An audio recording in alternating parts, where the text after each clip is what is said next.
Good morning, Wonderland. I am out for a proper wander today. Got some interesting stuff to see. Let's check it out.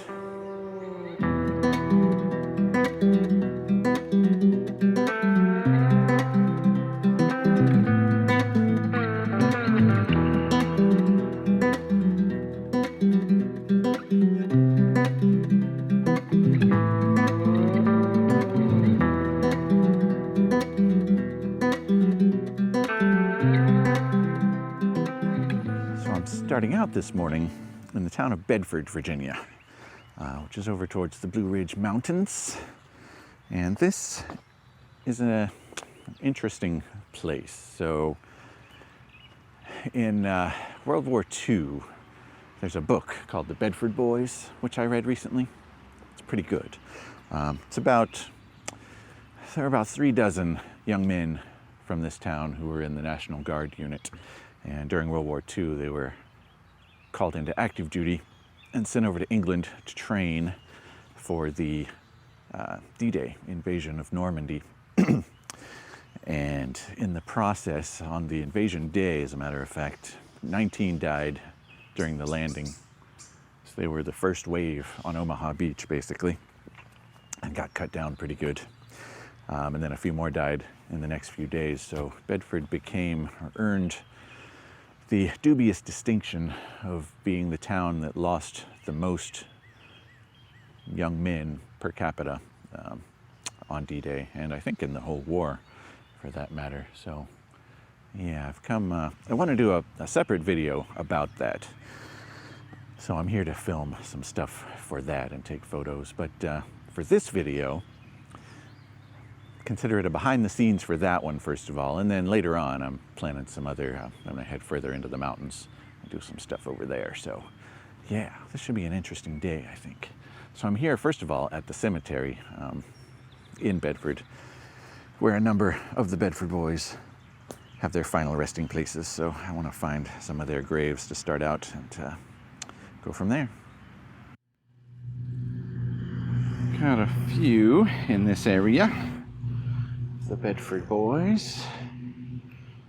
Of course, I picked landscaping day, so this is not as quiet as I would like.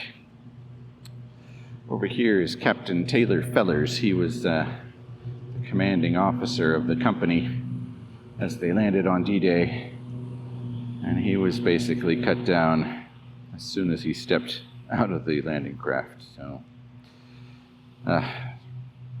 that was a rough morning. I like cemeteries for photography. They're usually a lot quieter than this. Hopefully my mic's not picking up too much of the lawnmowers, but yeah. And the monuments tend to make for some interesting photographs, especially if you can get good lighting or a good background. This is a fairly open cemetery. I like the more woodsy ones, but the history here, obviously, is the main attraction, so keep going. Luckily, the graves, I have the locations of the graves I'm looking for, but there aren't really many signs to tell me how to get to those locations. So luckily, there's flags on most of the graves that I seek. Or signs, like you saw back there, are the Bedford Boys, so not too bad. And it's a nice morning for a walk. I'm here early before any of my other destinations open, so it made sense to come here first. So we continue. This is the last grave that I'm looking for. Sergeant Frank Draper Jr. He was hit in the shoulder by an 88mm anti-tank round, I think, while he was still in the landing craft, and he bled to death before he could get any assistance.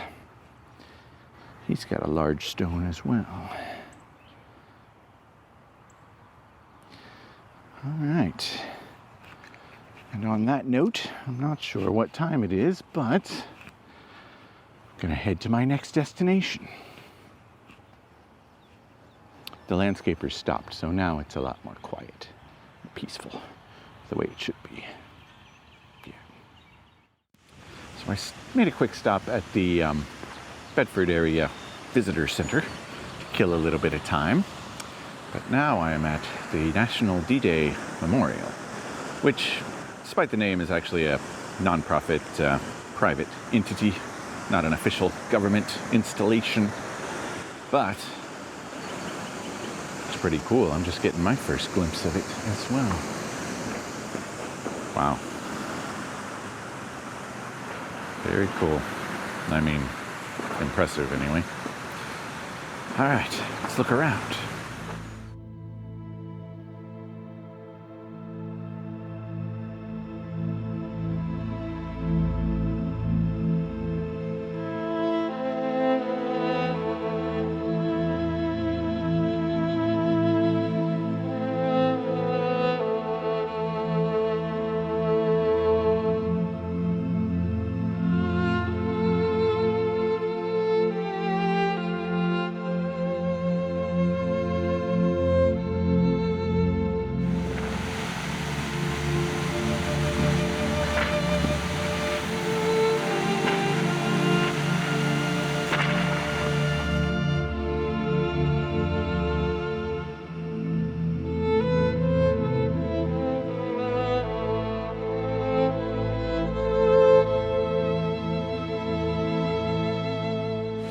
Pretty powerful place, this. I've been working a lot, switching lenses for a change. I find I don't do that as often as I should. And I'm also using my variable neutral density filter because the water effects here with the supposed to imitate bullet impacts in the water. Pretty neat, but you need a long exposure to capture a full blast of one or multiple ones. So yeah, I've been using my variable neutral density to try to get some long exposure stuff. And behind me too, there's this tableau Ranger scale in the wall. It's pretty neat. Some long exposures there too. So fascinating place for a lot of reasons, but photographically pretty cool too. All right, there's more to see.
All right. I haven't been filming much my last couple stops. I went to the Bedford Boys Tribute Center, a little museum dedicated to the lads, of course. And that was kind of a guided tour, so I couldn't really shoot video anyway, but just wanted to get pictures there mostly and some footage for my other video that I want to make. But now, I stopped by the Peaks of Otter. I was actually thinking of taking the shuttle to the top and back down, but I guess it's not running on weekdays at this time of year, maybe after Memorial Day. So that was out. I didn't want to hike up and back because that takes a while. So now I've stopped at the Onion Mountain Overlook along the Blue Ridge Parkway, which is beautiful. I don't know if I've stopped at this one before. There's actually a little trail. It says it's like a 6-minute walk to another overlook point, I guess. So I'm going there, see if I can get some good scenics around here, of course. And now I'm into nature and landscape mode since I'm done with Bedford. So gonna stop here, look around. I'm shooting with the R5 today, by the way. Right now I've just got the 24-70 f2.8L. So I don't use that one as much these days since I got the 24-105, which is just a little more versatile. But today for the Bedford stuff, especially I wanted sharpness, and the 24-70 is a little bit sharper than the 24-105. And I've got my 15-35 back in the car and some other lenses too. But on this little jaunt, it's just me and the R5 and the 24-70. And you. So, take this little walk. It's nice, beautiful out today.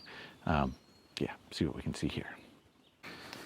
Spring is the time for rhododendrons. Get a good shot of that, hopefully. Now this lens, the 24-70, is actually kind of an interesting study, case study.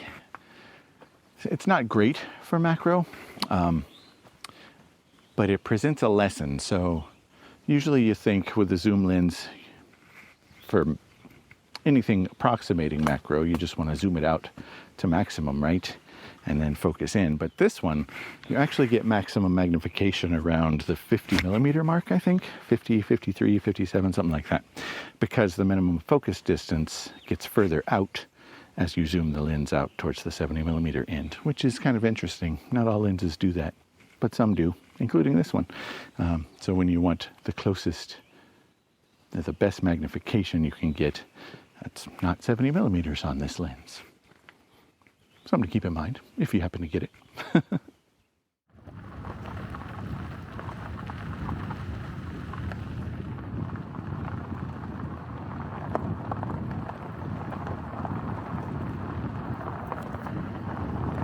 Right, I think this is my final hike of the day, and I thought it was going to be a shorter one, but the road that I intended to take is gated and closed, and that's unfortunate. That's not what my guidebook said.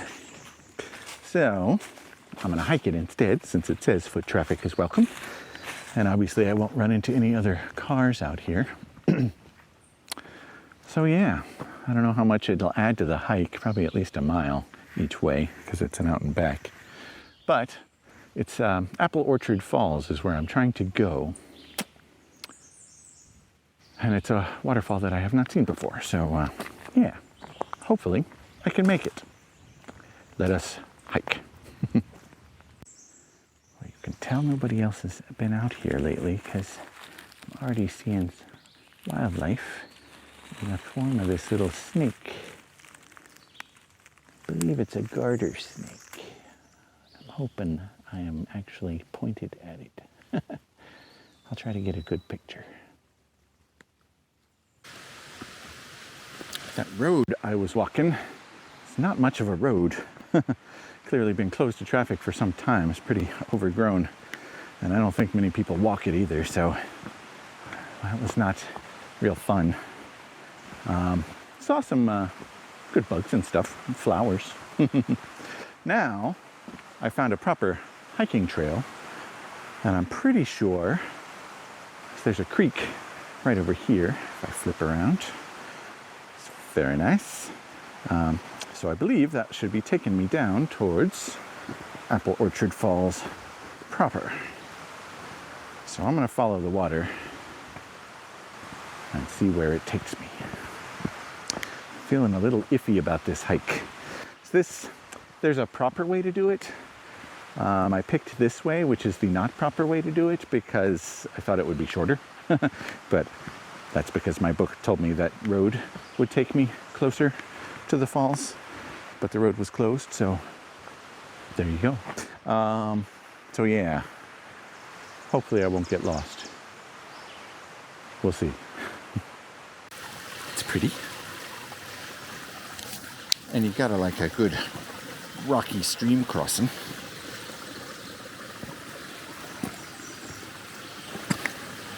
With big rocks. bit of a wet spot. All right. Okay. See if this goes the right direction. I don't believe this is the main falls, but this is a nice little spot. Picking my way down to. Get some photos here. Especially like it up there in the shade. That's nice.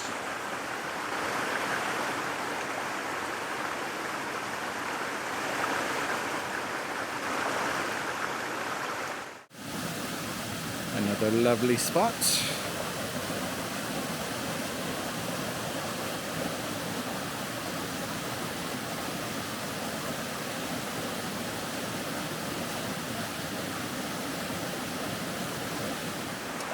Well, that's lovely. I have a feeling this is one of those falls that keeps going down in various little steps. So I don't think that's even the main fall per se.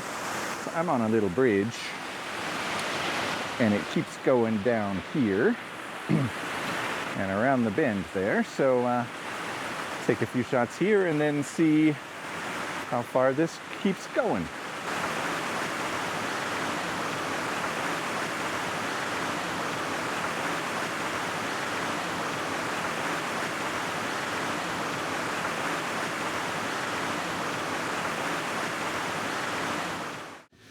For this part of the agenda, I switched from the 24-70 to the 24-105. And it maintains its minimum focus distance throughout the zoom range. So it does get maximum magnification at the long end, 105.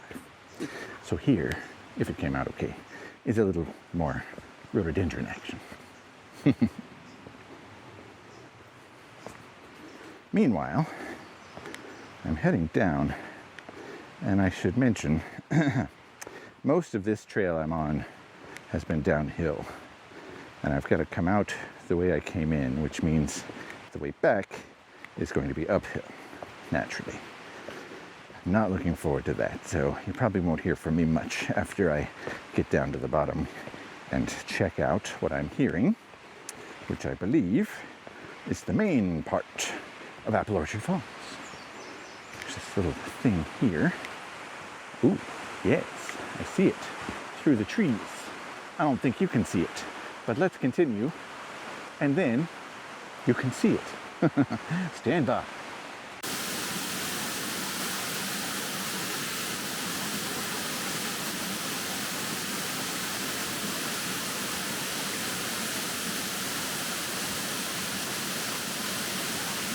Way up there.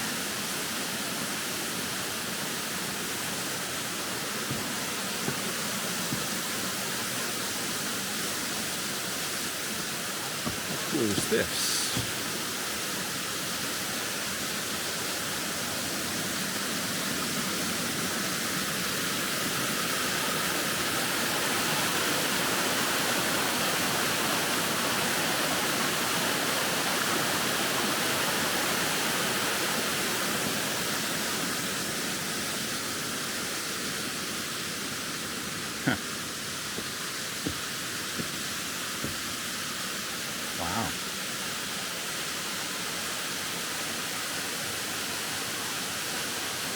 Most excellent.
Very, very nice. All right, I am for real dreading this hike back because it's going to be mostly uphill and that road sucks. But I would say this spot was worth it. I'll have to try it from the other end next time. Might be a rough hike too, but see what it's supposed to be like. But now I'm gonna set off. The sun is starting to sink and I gotta get out of here before it gets dark. So off I go. Probably not gonna talk much on the way back because I'll be struggling uphill. So I will say goodbye now. Hope this has been a good excursion for you, like it has for me. Hope you're doing well wherever you are. And as always, take care of yourself, take care of each other. Don't forget to be awesome. Get out and wander. Till next time.